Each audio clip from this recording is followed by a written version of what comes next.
Ready है? हाँ,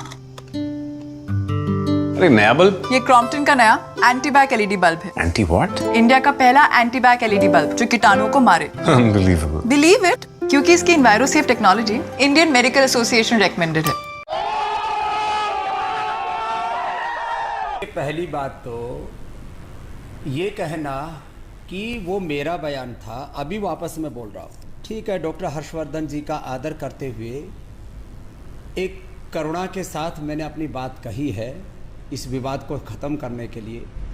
मैंने उस समय भी बोला था, अभी भी बोल रहा हूँ। मैं एक व्हाट्सएप मैसेज पढ़ रहा था, ये मेरा बयान नहीं था। दूसरी बात, डॉक्टरों के योगदान को स्वामी रामदेव ने कभी नकारा नहीं। जहाँ तक किसी भी संदर्भ में यदि टिप्पणी की जाती है तो उससे हम इतने असहिष्णु क्यों हो जाते हैं? यही टिप्पणी जब अमेरिका के डॉक्टर करते हैं कि डेथ बाय प्रिस्क्रिप्शन, तो उनके खिलाफ तो हम बोल नहीं पाते। बाबा जी अगर इजाजत हो तो बोलने जरूर कुछ। साहब बोलिए। पहली बात तो मेरी सबसे बड़ी आपत्ति है कि ये न्यूज प्रोग्राम कोरोनिल द्वारा स्पॉन्सर्ड है। ये कह रहा हूं मेरे भाई साहब, ठीक है, पहले वो प्ले कीजिए। ये आज तक भी आप ही चलाएंगे, मीडिया भी आप ही चलाएंगे, फार्मा इंडस्ट्री भी आप ही चलाएंगे, ड्रग इंडस्ट्री भी आप ही डॉक्टर राजन शर्मा, कोई भी संवाद से बात होती है और ये प्रोग्राम स्पॉन्सर्ड नहीं है। सवाल का जवाब। अंजना, आज सुबह 1000 डॉक्टर की डेथ का इशू कोर्ट करते हुए इन्होंने उपहास बढ़ाया कि जो 1000 डॉक्टर अपने आप को खुद नहीं बचा सके वो लोगों को कैसे बचाएंगे। क्या इन्होंने कभी सोचा कि उनके परिवारों पर क्या बीत रही है? हम 24-24 घंटे काम करते हैं। बाबा जी आज आप एक चैलेंज एक्सेप्ट कीजिए इस टीवी डिबेट पे, लेवल 3 कोविड वार्ड में जाके 3 हफ्ते ये धोती कुर्ता डाल के काम कीजिए, मैं फिर बात करूंगा। हमें शौक है मरने ये का। धोती कुर्ता के ऊपर आप बात मत कीजिए डॉक्टर साहब। आप अपनी साइंस को सर्वशक्तिमान मत मानिए। मैं तो कह रहा हूं कि सारा काम मैंने ही कर दिया और ये लंगोटी और धोती आपकी मेहरबानी से मैंने नहीं पहनी है। मैंने 25 प्रश्न दागे, एक प्रश्न का आप उत्तर नहीं ले रहे। मैंने कहा मैं तो मान रहा हूं इस बात को कि लाइफ सेविंग ड्रग्स के तौर पर, सर्जरी के तौर पर, इमरजेंसी ट्रीटमेंट के तौर पर मेडिकल साइंस ने बहुत प्रगति की है और मैं एक प्रगतिशील विचार का व्यक्ति हूं। इसलिए मैं कहता हूं ये सब्जेक्ट इनके पास रहने दीजिए ना। ये सारा काम मैंने कर लिया तो फिर ये क्या करेंगे? इनसे एक तो पूछ लो, इनके पास में सिर दर्द का परमानेंट सॉल्यूशन है, माइग्रेन पेन का सॉल्यूशन है, थायराइड का सॉल्यूशन है, आर फैक्टर का सॉल्यूशन है, हेपेटाइटिस का सॉल्यूशन है, फैटी लीवर का सॉल्यूशन है। इनके पास में गैस कब्ज की भी कोई परमानेंट दवाई है क्या? Let me make it very clear. First of all, ये अगर चुप बैठेंगे तो ही मैं बोल सकूंगा, नंबर 1। और ये इनके फोटो फ्रेम में क्यों कोरोनिल की दवाई कंटिन्यूअसली आ रही है? ये क्या एडवर्टाइजमेंट गिमिक है? क्या चल रहा है ये एडवर्टाइजमेंट के लिए? पहले वो कोरोनिल निकाल दीजिए उधर से। हमारे फोटो में कोई है ही नहीं इसके अंदर, हम नाक पे एडवर्टाइजमेंट करते हैं। डेटॉल अपनों की सुरक्षा के लिए।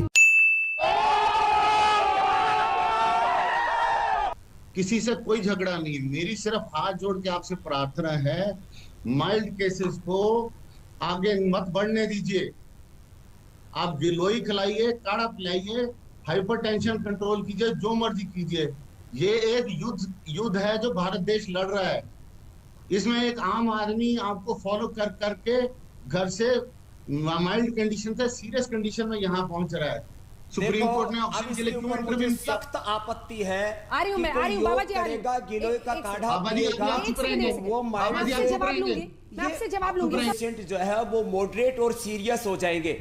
मैं शर्मा जी आपको पूरे स्टैम्प पेपर पर लिख करके देने के लिए तैयार हूं कि माइल्ड और पेशेंट्स को आप एक भी पेशेंट, सिंगल पेशेंट यदि मॉडरेट हो जाए प्राणायाम करके और ये स्वासारी कोरोनिल खा करके या अणुतेल नाक में डाल करके, तो गिलोय या तुलसी का काढ़ा पी करके, तो मैं आप जो कहो वो 100 दंड लेने के लिए तैयार हूं। पूरे देश का ये बहुत बड़ा चैनल है, जो देश में सबसे ज्यादा देखा जाता है, उसके ऊपर इस बात को कह रहा हूं। तो आप ये आरोप मत लगाइए, ये आप आरोप लगा रहे हैं।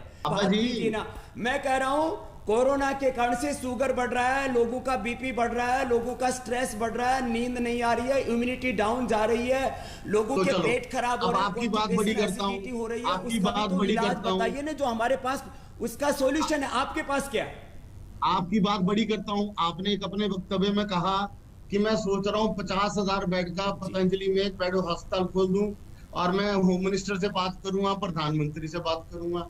इसका मतलब आपके पूरे कॉन्टैक्ट्स हैं, तो कृपया करके सारी कोविड मैनेजमेंट को आप अपने हाथ में ले लीजिए। बाबा रामदेव, मैं पूरी लीजिए ना सर। कोविड मैनेजमेंट को अपने हाथ में लेने के लिए तैयार हूं, आप लोग दे दो मुझे। तो इतने केसेस बढ़ क्यों गए? इतना कोरोनिल बेचा तो केसेस बढ़ क्यों गए? देखो जरा। ठीक है, cases डॉक्टर तो लेले देखो। पूछ रहे हैं।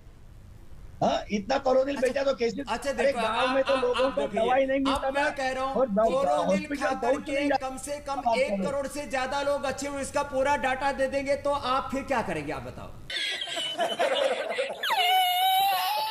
के बारे में आप वीडियो आयुर्वेद प्रस्तुत कर रहे हैं। अरे क्या चल रहा है योग क्या? से, और जहां एलोपैथी की जरूरत है एलोपैथी से, नेचुरोपैथी से मिलकर के लोगों का भला हो जाए, तो इसमें दिक्कत क्या आपको डॉक्टर साहब, आप ये बताइए। अरे पर आप हमको क्यों मुझे बोल लगता रहे है हैं? आप थोड़ा सा अनुलोम विलोम कर लेंगे ना डॉक्टर साहब, तो मेरी बात आपको बहुत अच्छे से समझ में आ जाएगी। क्या कहना है? इन्हीं से सारा कुछ बुलवा लो। डॉक्टर देसी घी की ऐड आई चुकी है, देसी घी की ऐड आई चुकी है, बाकी तो किसी को बोलने का फायदा कुछ नहीं है। अब झंडू आम भी आ गया। डॉक्टर राजन बोलो ना, आप बोलिए। तो देसी घी अरे खाने में दीदी- आपको क्या दिक्कत है? आपको गाय का अच्छा नहीं लगता तो भैंस का खा लो। मैंने कब जबरदस्ती आपको खाने के लिए बोला? देखो ठीक। पंडित जी होकर के आप गाय की भी निंदा कर रहे हो अभी यहाँ।